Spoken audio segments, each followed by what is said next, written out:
Hi, I'm Chris Brooks. Welcome to Travel World. Have you ever traveled to a country with a completely different culture? If you have, you probably know what culture shock is.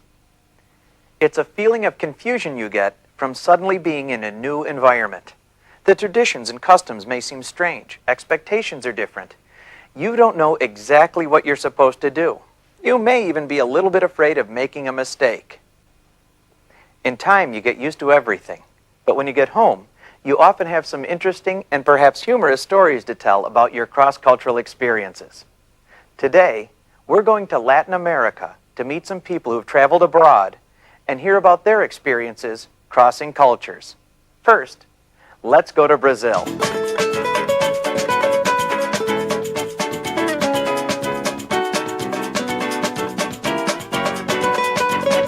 Ah, yes, Rio de Janeiro, that picturesque city of beautiful beaches, carnival, and samba.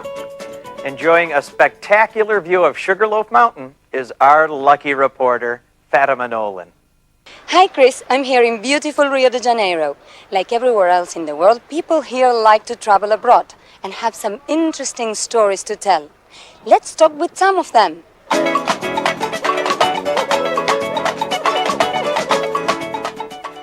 What's your name and where are you from? My name is Camila and I was born in Stockholm, Sweden, but I moved to Rio when I was 4 and I've lived here ever since. 2 years ago I went to Sweden and I lived there for a year. What did you notice that was different?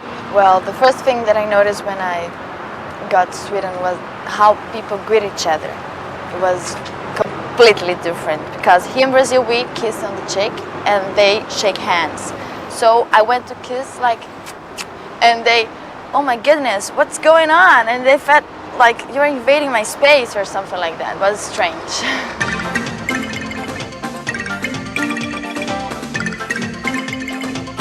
What's your name and where are you from? My name is Monica and I'm from Brazil. And where have you traveled? I went to Japan and I lived there for 6 months. Is there anything that surprised you when you went to Japan? Well, you know, there are a lot of earthquakes in Japan. And one thing that surprised me was that people stayed very calm during an earthquake. And I guess they are accustomed to them. Do you think people would react differently here in Brazil? Well, I think here in Brazil, if we had an earthquake, people would get very frightened and would run away. Hope your next cross-cultural experience is a good one. This is Fatima Nolan from Rio de Janeiro. Back to you, Chris. Thanks, Fatima. Now, let's cross the South American continent to Lima, Peru, where our reporter Denise Oregui is standing by. Denise? Thanks, Chris. We're here at the beautiful Plaza de Armas. This is a favorite spot for tourists and the people of Lima. Let's talk to some people here about their cross-cultural experiences.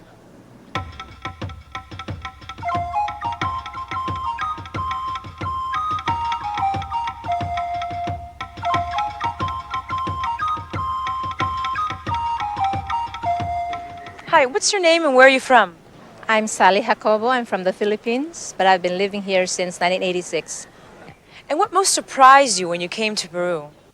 What most surprised me upon coming to Peru was the public display of affection, because in the Philippines, couples don't kiss in public.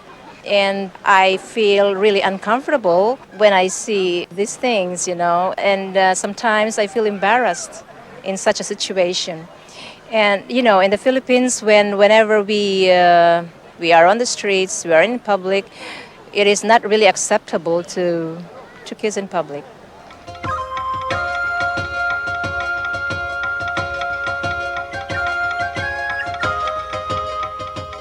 Hi, what's your name and where are you from?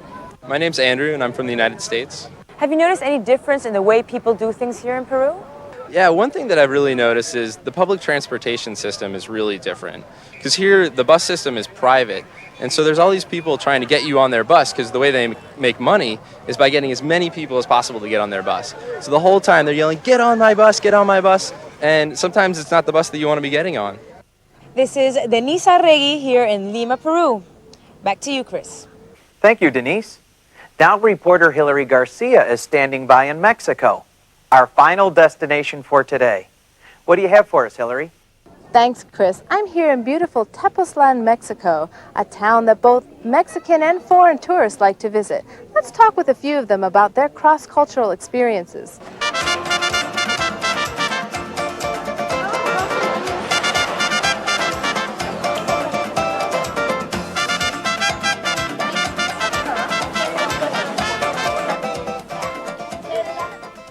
What's your name and where are you from? My name is Moni and I'm from Minnesota, from the United States. And how long have you been in Mexico?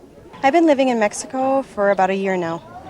Have you noticed any cultural differences between Mexicans and Americans? Yes, I have. I teach English, and at the school that I work at, Mexican women tend to dress more professionally. High heels, nylons, makeup, hair in perfect order, and we Americans tend to dress more casually in jeans, tennis shoes, t-shirts.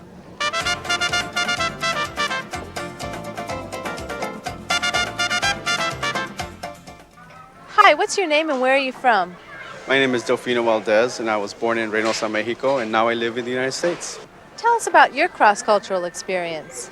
I am married to an American woman, and she was making me lunch one day, and she brought me a soup and a sandwich. Once I was done with it, I said, "Okay, honey, where's the rest of it?" And she said that was it. Well, it is customary in my culture to have a huge meal in the middle of the day, with the beans, the rice, meat. So needless to say, I was very surprised. This is Hillary Garcia in Tepoztlan, Mexico. Back to you, Chris. Thanks, Hillary, for helping us cross cultures. Next time I'm in Mexico, I'll remember to bring a big appetite when I'm invited to lunch. And we hope we've given you something to remember the next time you go abroad. Until next time, this is Chris Brooks for Travel World, bidding you bon voyage.